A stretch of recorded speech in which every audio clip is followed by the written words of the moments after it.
저는 설교를 시작하면서 제 고등학교 때 있었던 일을 한 가지 나누고자 합니다. 제가 고등학교 때 중고등부에서 찬양 인도를 했었습니다. 그래서 찬양 인도를 하면서 수련회를 준비했습니다. 이런 수련회를 통해서 하나님께서 은혜를 베풀어 주시기를 원하면서 열심히 찬양을 준비하였습니다. 그런데 여러분도 중고등부 학생들을 잘 아시겠지만 앞에서 찬양을 인도하면 어떨까요? 아이들을 이렇게 앞에서 이렇게 쳐다보면 아이들의 눈에 초점이 없습니다. 먼 허공을 바라보면서 딴 데를 바라보고 있고요. 찬양을 인도해도 찬양을 제대로 따라하지 않습니다. 또한 그런데도 불구하고 놀라운 것은 매주 빠지지 않고 나온다는 것은 참으로 놀라운 사실입니다. 그런데 수련회를 갔는데도 마찬가지였습니다. 찬양을 인도하는데 이 아이들이 또 초점을 잃고서 멍하니 허공을 바라보면서 있는 것입니다. 그렇게 찬양을 인도하였습니다. 그리고 저녁 집회가 되었습니다. 저녁 집회가 되어서 또 뜨겁게 하나님을 찬양했을 때에 찬양을 하면 할수록 한두 아이의 초점이 맞춰지기 시작했습니다. 그리고 그 아이들이 그 찬양 가운데 깊이 들어가 하나님을 찬양하기 시작했고, 또 시간이 지나갈수록 어떤 아이는 울면서 하나님 앞에 기도하며 간구하고 나가는 놀라운 일들이 일어나게 되었습니다. 저는 그 순간 하나님 앞에 너무 감사했습니다. 하나님, 저를 쓰시는군요. 하나님께 이렇게 열심히 준비하였더니 하나님께서 이렇게 쓰시는군요. 너무 감사했습니다. 그리고 많은 아이들이 마음의 문을 열고 하나님을 찬양하는 것이 너무나도 좋아 보였습니다. 그리고 찬양이 3-4곡 정도 남았는데요, 이 찬양을 통해서 이 아이들의 마음의 문을 열고 하나님 앞에 더욱 가까이 나아가게 하면 좋겠구나라고 하면서 기쁜 마음으로 인도하고 있었습니다. 그런데 중간에 기도를 하고 있었는데요, 아이들이 뜨겁게 기도를 하고 있는 그 순간에 새로운 전도사님이 있었습니다. 근데 그 전도사님이 갑자기 강단에 올라오시더니 제 마이크를 뺏으신 겁니다. 그래서 제가 순간 당황해서 제가 어디에 서 있을지를 몰랐습니다. 예정에 없던 일이었습니다. 그래서 제가 앞에 서 있어야 되는지 들어가야 하는지도 모르고 그냥 오두커니 서 있었고, 이 전도사님은 마이크를 받아서 기도회를 인도하고 찬양을 인도하는 것이었습니다. 그 수련회는, 그 집회는 은혜롭게 끝났을까요? 은혜롭게 끝나지 않았을까요? 여러분, 어떻게 되었을 것 같습니까? 네, 은혜롭게 끝났습니다. 제가 끝까지 안 왔음에도 불구하고 그 집회는 은혜롭게 끝났습니다. 그런데 저에게는 커다란 상처가 생겼습니다. 하나님을 위하여 헌신하고 아이들을 위하여 찬양을 열심히 준비하며 인도하였는데 한순간에 그것을 전도사님이 다 빼앗아 간 것입니다. 뿐만 아니라 하나님께서는 제 편을 들어주실 것 같은데 하나님께서는 제가 그렇게 쫓겨나가듯이 나갔음에도 불구하고 그 집회는 은혜롭게 마치게 된 것입니다. 그것이 한동안 제 마음 가운데 상처가 됐고 어려움이 되었습니다. 그런데 그 일을 겪으면서 하나님께서 저에게 물으신 것이 있었습니다. 그것이 무엇이냐면, 내가 하나님 앞에 봉사하고 헌신하는 것이 누구를 위한 것이냐라고 하나님께서 저에게 물으셨습니다. 내가 진정으로 그리스도 예수만을 위하여 그 일을 행하였다고 한다면, 전도사님이 그 자리를 빼앗고 그것을 행하였다고 해서 제가 상처를 받지 않았을 것입니다. 그렇겠죠? 왜냐하면 그 집회를 통하여 많은 아이들이 눈물을 흘리며 하나님 앞에 돌아왔고 큰 은혜를 받았기 때문입니다. 하지만 제가 거기서 쫓겨나는 순간 제가 큰 상처를 받음으로 말미암아 하나님께서 저에게 묻는 것은, 내가 섬기고 하나님 앞에 나아가는 그 모든 것들이 하나님을 위하여 한 것인가, 아니면 내 자신을 위하여 한 것인가를 물으신 것입니다. 저는 감히 하나님 앞에 대답할 수 없었습니다. 여러분, 우리 교회가 이제 9월, 10월 달 약복강 특별 새벽 기도회를 시작하면서 많은 행사들이 준비되어져 있습니다. 거의 매주 행사가 준비되어져 있는데요, 많은 분들이 이 일을 헌신하며 주님 앞에 나아갈 것입니다. 여러분은 어떤 마음으로 나아가고 계십니까? 그 헌신과 봉사가 하나님만을 위한 봉사이십니까? 아니면 내 자신의 공로와 내 자신의 자랑을 위하여 쌓는 것은 아니십니까? 오늘 본문을 통해서 우리가 섬기고 나아가는 것이 진정으로 하나님을 위한 것인지 아니면 내 자신을 위한 것인지를 다시 한번 살펴보면서 우리에게 하나님을 향한 순전하고 거룩한 믿음을 하나님 앞에 온전히 올려드릴 수 있는 저와 성도님들이 되시기를 바랍니다. 오늘 말씀은요, 사도 바울이 빌립보에 있는 성도들에게 하시는 말씀입니다. 오늘 살펴본 말씀이 1장인데요, 즉 편지의 앞부분입니다. 지금 사도 바울은 빌립보 성도들에게 이렇게 이야기할 것입니다. 너희들은 표대를 향하여 부르심의 향을 향하여 달려가라. 예수 그리스도를 붙들고 온전히 달려가라라고 이야기하려고 이 편지를 시작하고 있습니다. 그런데 이 편지를 시작하면서 가장 큰 한 가지 걸림돌이 있었습니다. 그것은 무엇일까요? 여러분도 잘 아시겠지만 이 빌립보서는 옥중서신입니다. 즉 사도 바울은 지금 로마의 감옥에 갇혀 있는 것입니다. 지금 갇혀 있어서 지금 자신의 형편이 별 볼 일 없고, 또한 어떤 사람이 보기에는 벌을 받아서 감옥에 갇혀 있는 것처럼 보이는 초라한 자리에 있는데, 지금 자유롭게 생활하고 있는 성도들을 향하여 하나님의 말씀을 선포해야만 하는 것입니다. 사도 바울이 감옥에 갇히자 어떤 이들은 이렇게 욕했을 것입니다. 그렇게 조용조용히 하나님을 전하라 하였더니, 그렇게 나대더니 그렇게 될 수밖에 없었다라고 사도 바울을 욕하는 사람들도 있었을 것입니다. 사도 바울을 시기하고 질투하는 사람들이 이제 내가 하나님의 말씀을 온전히 전하지 않았기 때문에, 잘못 전하였기 때문에 내가 감옥에 갇혔을 것이라고 비판하는 사람들도 있었을 것입니다. 또한 빌립보 성도들에게 초신자들은 이렇게 생각했을 것입니다. 내가 믿고 예수 그리스도를 따라갔을 때 그 마지막은 감옥에 갇히는 것이구나 라는 것을 생각하면서 허무하게 생각했을 수도 있을 것입니다. 그래서 지금 사도 바울은 무엇을 해야 합니까? 이 편지를 쓰면서 이제 자신이 감옥에 갇힌 그 이유를 설명해 내야만 하는 것입니다. 그 가운데 사도 바울은 지금 내가 감옥에 갇힘으로 말미암아 어떤 일이 일어나고 있는지, 하나님께서 무슨 일을 하고 있는지를 우리에게 설명해 주고 있습니다. 그것이 바로 12절 말씀입니다. 12절 말씀을 같이 읽겠습니다. 형제들아, 내가 당한 일이 도리어 복음 전파의 진전이 된 줄을 너희가 알기를 원하노라. 아멘. 여기서 보시면 도리어라는 부사가 있습니다. 그러니까 사도 바울이 어떻게 생각했다는 이야기죠? 사도 바울은 이렇게 생각했습니다. 내가 감옥에 있을 때는 내가 아무에게나 나가서 전하지도 못하고 큰 소리로 외쳐 얘기하지도 못하고 많은 사람을 접하지 못하기 때문에 복음이 전파가 느릴 것이라고, 효과적이지 않을 것이라고 생각했습니다. 그런데 지금 사도 바울이 깨달은 것은 무엇입니까? 도리어 복음 전파에 진전이 되는 줄을 알았노라라고 말씀하십니다. 내가 감옥에 갇힘으로 말미암아 하나님께서 힘있게 그 복음이 전파될 수 있도록 일하고 계심을 확인하였던 것입니다.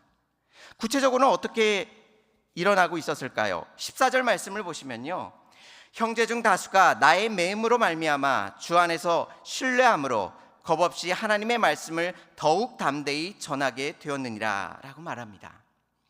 사도 바울이 감옥에 갇힘으로 말미암아 많은 사람들이 이제는 더 이상 두려워하지 아니하고 담대하게, 예전에는 사도 바울이 전하지 나는 가만히 있어도 되겠구나 라고 생각했던 사람들조차도 나도 사도 바울처럼 예수 그리스도의 복음을 전함으로 말미암아 내가 감옥에 갇히는 그 순간이 온다 할지라도 내가 담대히 예수 그리스도의 복음을 전하겠노라 하고 생각하며 많은 성도들이 일어나 하나님의 말씀을 전하는 놀라운 일들이 일어나는 것을 목도하게 된 것입니다. 그런데 사도 바울이 이 현상을 자세히 더 깊이 바라보았습니다. 그런데 그 안에 두 가지 부류의 사람들이 있었습니다. 한 부류의 사람들은요, 사도 바울을 찬성하고 사도 바울을 지지하면서 착한 뜻으로 그 일을 열심히 도모하는 사람들이 있었습니다. 그런데 또 한 무리들은요, 사도 바울을 좋아하지 않는 사람들이었습니다. 15절 말씀에서는 투기와 분쟁으로라고 이야기합니다. 사도 바울을 투기하고 분쟁하는 사람들이 있었습니다. 그 사람들이 사도 바울이 감옥에 갇히자 사도 바울을 더 아프게 하기 위해서, 더 힘들게 하기 위해서 이제 사도 바울은 갇혔으니 우리가 열심히 복음을 전함으로 말미암아 그 복음이 전파되는 그 소식을 통해서 사도 바울의 마음을 아프게 하고 힘없게 하고 어렵게 만들어야 되겠다라고 생각하면서 일어나는 사람들이 있었다고 이야기합니다. 그래서 17절 말씀에 이렇게 이야기합니다. 그들은 나의 매임에 괴로움을 더하게 할 줄을 생각하여 순수하지 못하게 다툼으로 그리스도를 전파하느니라 라고 말씀합니다. 이들은 어떻게 복음을 시작했습니까? 사도 바울, 너는 너무나 잘난 척하고 너의 주장만 내세우고 너만 알았지. 그래서 하나님께서 너를 가다 놓으신 거야. 이제 하나님께서 우리를 선택하셔서 우리를 통해서 일하실 거야 라고 하면서 열심히 복음을 전하기 시작한 것입니다. 그런데 이렇게 열심히 복음을 전했을 때에 하나님께서 어떻게 하셨습니까? 그들에게 힘을 실어주셨을까요? 실어주지 않으셨을까요? 어떠셨을까요? 하나님께서 그들 가운데 힘을 실어주셔서 사도 바울이 전하는 것처럼 그 복음이 전파될 수 있도록 하나님께서 큰 능력과 권능을 덧입혀 주셨습니다. 자, 이 상황을 바라보는 사도 바울의 마음은 어떠할까요? 여러분이 사도 바울이라면 어떤 마음을 가지시겠습니까?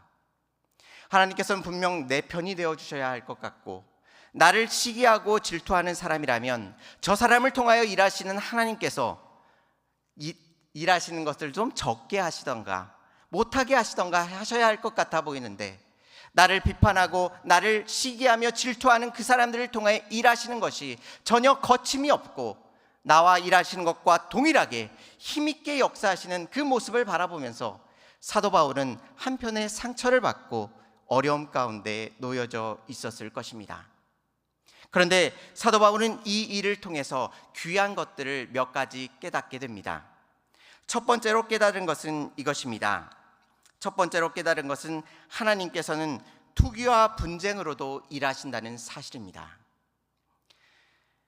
교회 일을 하면요, 내가 열심히 했을 때 잘 되는 일들이 있습니다. 그런데 나를 시기하고 질투하는 사람들이 저 상대편에서 일하고 있습니다. 그런데 하나님께서 우리들에게 보여주시는 것은 무엇입니까? 나를 통해서도 힘있게 역사하시지만 나를 시기하고 질투하고 미워하는 사람들에게도 하나님께서 동일한 힘과 능력을 덧입혀 주셔서 하나님의 그 귀하신 일을 동일히 행할 수 있도록 하나님께서 힘과 지혜를 덧입혀 주시는 모습을 발견케 되는 것입니다. 우리는 우리의 생각과 지혜로 모든 것들이 다 한 마음이 되어 한 뜻이 되어 그렇게 일하는 것이 유일한 방법이라고 생각하지만, 하나님께서는 때로 투기와 분쟁을 통해서도 그렇게 일하시는 모습을 우리들에게 보여주고 있는 것입니다. 그러기에 우리가 하나님의 일을 감당할 때에 나를 시기하고 질투하며 나를 미워하는 사람들이 열심을 내며 하나님 앞에 나아가는 것들을 내가 무너뜨리거나 내가 그들을 해코지하기 위하여 달려가는 것이 아니라, 그를 통해서도 일하시는 거룩하신 하나님을 바라보면서 나를 통해서 일하시는 하나님도 찬양하고, 또한 나를 미워하고 시기하고 질투하는 그 사람을 통해서도 일하시는 하나님을 바라보면서 하나님 앞에 우리의 모든 마음을 드리며 나아가라고 우리에게 말씀해주고 있는 것입니다. 많은 교회들이 분쟁과 다툼 속에 찢어지고 갈라지고 많은 어려운 일들을 당하게 됩니다. 세상 사람들은 교회의 이러한 현상을 바라보면서 손가락질하며 이것은 하나님의 실패라고 이야기합니다. 여러분, 그것이 하나님의 실패입니까? 교회가 분열하고 교회가 다툼으로 인하여 어떤 일들이 일어나게 됩니까? 가만히 살펴보시면요, 교회가 다투고 싸우고 그러한 가운데 교회 밑바닥에 있던 죄악들, 하나님이 싫어하고 하나님이 보기 싫었던 그 많은 것들이 수면 위로 올라오는 것을 발견케 됩니다. 사람들은 겉으로 하나님을 최고의 것이라고 생각하고 물질과 재물보다도 하나님만을 섬긴다고 이야기하는데, 교회의 분쟁과 다툼을 통하여 그 모든 수면 아래 있던 하나님을 섬기지 아니하고 세상 가운데 마음을 빼앗겼던 그 모든 것들이 수면 안에 올라오게 하고, 하나님께서는 그 순간에 그 교회를 깨뜨려 버리시며 흩어 버리시는 것입니다. 하나님이 보시기 싫어하셨던 그것들을 수면으로 올라오게 하시고 그것을 깨뜨려 버리시는 것입니다. 하나님의 실패가 아니라 하나님의 일하심으로 말미암아 교회가 거룩하게 만들게 하시기 위하여 이 일을 이루시고 인도하시는 하나님의 선하신 손길을 발견케 되는 것입니다. 우리가 하나님의 일을 기억하면서 반드시 생각해야 할 것은 하나님께서는 투기와 분쟁을 통해서도 넉넉히 하나님께서 하시고자 하시는 모든 것들을 이룰 수 있음을 기억하시면서 나를 미워하고 시기하고 질투하는 이들을 위하여 기도하며 주님 앞에 온전히 나아갈 수 있는 저와 성도님들이 되시기를 주님의 이름으로 축원합니다. 두 번째로 사도 바울이 깨달은 것이 있습니다. 그것은 자신의 처지가 어떠하든지 오직 그리스도만 전파된다면 그것만으로 만족하고 기뻐할 것이라고 말씀하고 있습니다. 자신의 처지가 어떠하든지 선포되어지는 것이 그리스도가 된다고 한다면 나는 그 어떤 것들도 넉넉히 감당해 나아갈 수 있을 것이라고 이야기하고 있는 것입니다. 제가 앞에서 예화로 든 저의 간증을 드렸는데요. 여러분은 어떠하십니까? 여러분이 한동안 열심히 기도하고 많은 정성을 투자하고 재정을 투자하고 많은 것들을 투자해서 쌓아놓았습니다. 그런데 어느 한순간에 어떤 사람이 나타나서 그것들을 다 가로채 갑니다. 여러분은 어떠하시겠습니까? 사도 바울이 지금 나는 기뻐하고 또한 기뻐하리라 이야기하는데 여러분은 그 순간에 기뻐하고 기뻐하실 수 있으십니까? 사도 바울이 지금 이 상황을 통하여 기억하고 있는 것은 무엇입니까? 자신의 사역과 공로가 다른 사람에게 다 넘어간다 할지라도 내가 두려워하지 아니하고 그들을 미워하지 아니하고 오직 하나님 앞에서 예수 그리스도의 이름만이 선포되어지고 예수 그리스도의 이름만이 전파되어진다면 내가 그 무엇도 다 개의치 아니하고 하나님 앞에서 기뻐하고 기뻐할 것이라고 말하고 있는 것입니다. 여기서 앞에서 기뻐한다는 것은 현재의 사실에 기뻐한다는 것이고 또한 두 번째로 또한 기뻐한다는 것은 앞으로도 쭉 그렇게 기뻐할 것이라고 말하고 있는 것입니다. 여러분은 어떠십니까? 여러분의 쌓아오는 교회의 헌신과 봉사가 남의 공으로 돌아간다고 한다면 여러분은 그 모든 것들을 예수 그리스도를 바라보는 말미암아 하나님 앞에서 기뻐하며 즐거워하며 나아가실 수 있으십니까? 오늘 말씀을 통해 우리의 마음을 드리기를 소망합니다. 그리고 우리가 하나님 앞에 봉사하고 헌신하는 것이 어디에 있는지를 다시 한번 기억해 보시기를 바랍니다. 내 자신을 위하여 그것들을 행하고 있지 않은지 다시 한번 돌아보고 거룩하시고 존귀하신 하나님 앞에 오직 예수 그리스도의 이름만이 전파되기를 소망하며 주님의 이름만을 쫓아갈 수 있는 저와 성도님들이 되시기를 바랍니다. 세 번째로 자신의 이름으로 쌓아놓은 모든 것들을 무너뜨려야만 합니다. 우리는 쉽게 모든 일들이 하나님의 이름과 하나님의 영광을 위하여 한다고 이야기합니다. 그런데 우리의 자신의 깊은 내면을 들여다보면 우리 자신은 우리 스스로를 알고 있습니다. 다른 사람들은 어떻게 해서도 알 수 없는 부분들입니다. 그런데 내 내면의 깊은 곳, 하나님만이 아실 수 있는 그 마음의 깊은 곳을 살펴보면 내가 하나님과 예수 그리스도의 이름 위에 나의 헌신과 봉사를 쌓아놓는 것이 아니라 나의 공로와 다른 사람들의 인정과 나의 잘남을 드러내기 위하여 그 가운데 그 봉사와 헌신을 쌓아놓고 있는 우리의 자신의 모습을 발견케 되는 것입니다. 그것을 언제 느끼게 되나요? 제가 여러 차례 지금 말씀드리고 있는데 그 자리를 빼앗겼을 때에 그것이 분명하게 드러납니다. 내가 열심히 섬기고 열심히 하나님 앞에 헌신하였는데 다른 사람들은 알아주지 아니하고 하나님만이 알아주고 계실 때에 그것만으로 만족한다면 그것은 오직 예수 그리스도 안에 우리가 모든 것들을 헌신하는 것이지만 그 가운데 상처와 어려움 속에 있다고 한다면 그 모든 것들은 내 자신의 이름과 내 자신의 업적을 위하여 그것들을 행하고 있음을 우리는 확인할 수 있는 것입니다. 여러분은 무엇 위에 여러분의 헌신과 여러분의 봉사를 쌓아놓고 계십니까? 혹시 여러분의 이름 위에 그것들을 쌓아놓고 계시지는 않으십니까? 다시 한번 우리의 내면의 깊은 곳을 다시 한번 돌아보시기 바랍니다. 하나님께서 우리의 내면의 깊은 곳을 바라보시고 그 가운데 예수 그리스도만을 바라보며 주님 앞에 눈물을 흘리며 사람의 인정을 바라보는 것이 아니라 사람들의 외면과 무시와 천대를 당한다 할지라도 그 가운데서 묵묵히 하나님의 일을 감당하는 하나님의 거룩한 백성들을 하나님께서 주목하시고 칭찬하시며 또한 하나님께서 일으켜 세워주실 것임을 믿으며 주님 앞에 나아갈 수 있는 저와 성도님들이 되시기를 주님의 이름으로 축원합니다. 제가 한 가지 더 간증을 나누고자 합니다. 제가 처음 전도사가 돼서요, 초등부를 맡았습니다. 초등부를 맡았는데 초등부는 11살, 12살, 13살 이렇게 되는 아이들을 돌보는 부서입니다. 그런데 초등부를 하면서 저는 매주 선생님들과 성경 공부를 했습니다. 다음 주에 아이들을 가르칠 내용을 가지고 성경 공부를 열심히 했었습니다. 그런데 이 초등부 교사 선생님들은요, 신앙생활을 10년에서 한 20년 정도 하시고 오랜 기간 신앙생활을 하셨고 성경에도 굉장히 정통하신 분들이었습니다.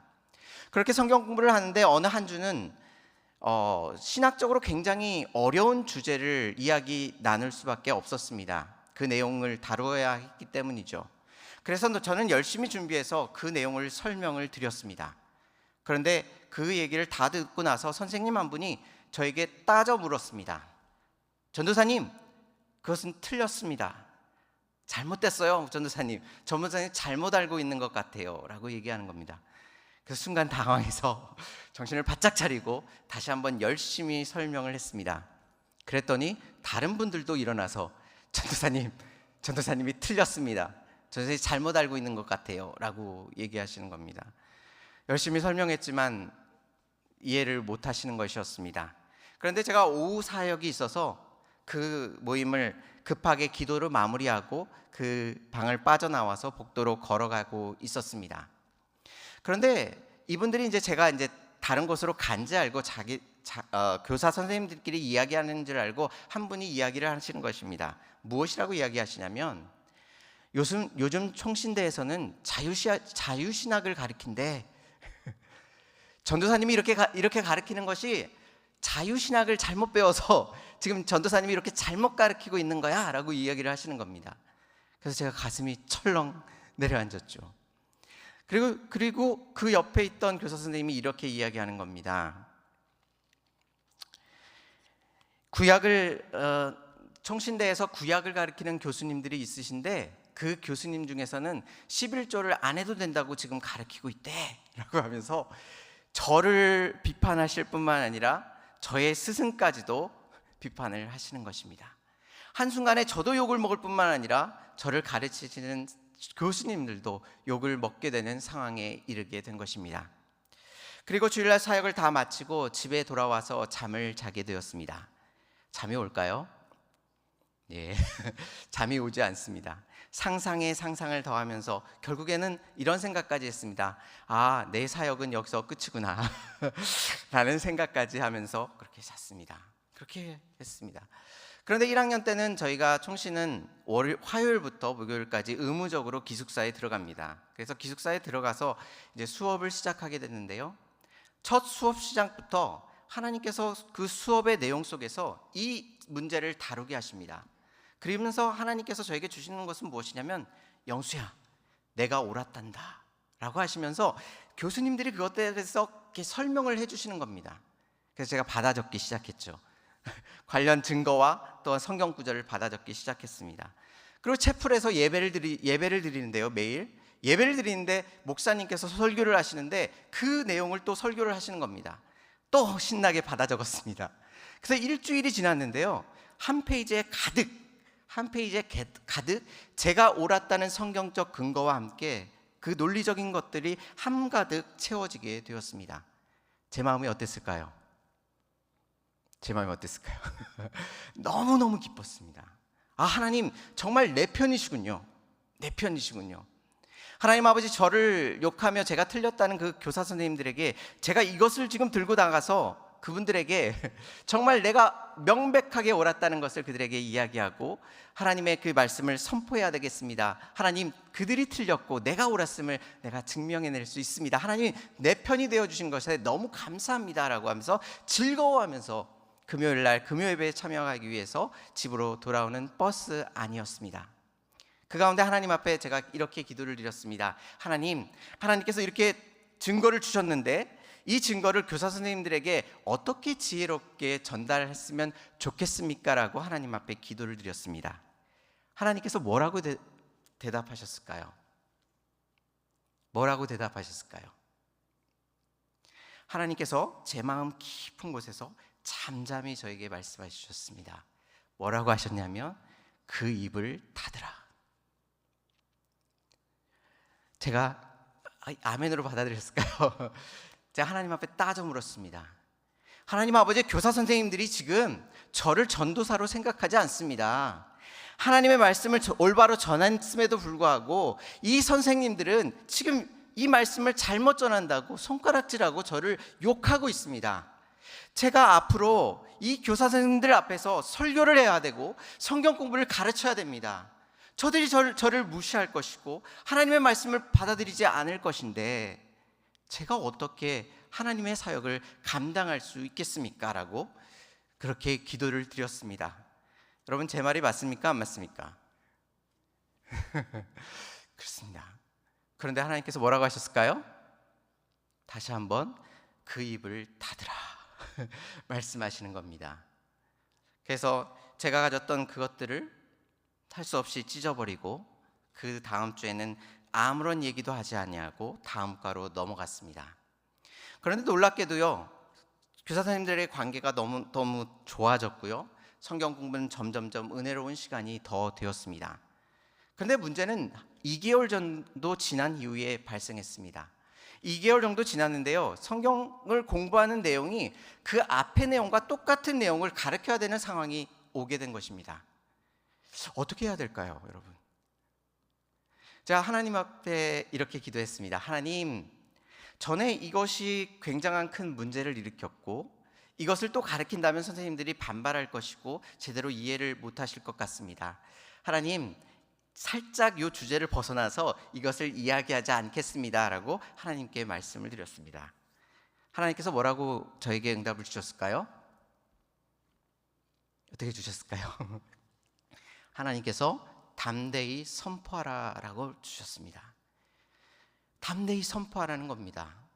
제가 그날도 잠을 자지 못했습니다. 담대히 선포했을 때 그 선생님들이 저번처럼 저에게 그렇게 날카롭게 비판하고 욕한다면 저는 감당할 자신이 없었기 때문입니다. 그런데 하나님께서 담대히 선포하라고 말씀하시는 겁니다. 그래서 선생님들에게 긴장하는 마음으로 그것을 똑같이 가르쳤습니다. 그런데 놀라운 일이 발생했습니다. 그 선생님 중에 어느 누구도 그에게 제가 가르치는 것들에 대하여 반발하지 아니하고 다 아멘으로 받아들일 뿐만 아니라 어떤 분은 은혜를 받고 주님 앞에 나아가는 모습을 하나님께서 저에게 보여주셨습니다. 여러분, 어떠하십니까? 하나님의 일을 헌신과 봉사로서 함에도 불구하고 우리는 어느 순간에는 바보가 되어야 되고 멍청이가 되어야 합니다. 그리스도를 위하여 남들이 조롱하는 그 손가락질을 내가 맞대어 따져 물어 그를 이기려 하는 것이 아니라 내가 예수 그리스도를 믿음으로 말미암아 그 앞에서 바보가 되고 멍청이가 되어야 되는 순간이 우리에게 찾아옴을 하나님께서 말씀해 주신 것입니다. 하나님께서는 사람들의 비판과 조롱 속에 억울함을 당할 것을 알고 계십니다. 하지만 그 가운데서도 하나님을 의지함으로, 하나님을 바라봄으로 내가 행하고 내가 고통받고 내가 어려움을 당하는 그 순간에 예수 그리스도의 이름만이 전파되어진다 한다면 그 무엇도 다 감당해 나아가며 하나님 앞에 나아가겠노라 다짐하며 나아가기를 원하고 계신 것입니다. 사도 바울도 동일한 것을 깨달았습니다. 그래서 사도 바울은 곰곰이 생각합니다. 그래, 맞아, 하나님 앞에 우리가 비판과 조롱을 당한다 할지라도 그렇게 살아가야 하지 라고 깨달은 것입니다. 그리고 사도 바울은 하나님 앞에 이 진리를 깨달으면서 그렇다고 한다면 비판과 조롱의 끝은 여러분 무엇이라고 생각하십니까? 여러분, 비판과 조롱의 끝자락에 무엇이 있을까요?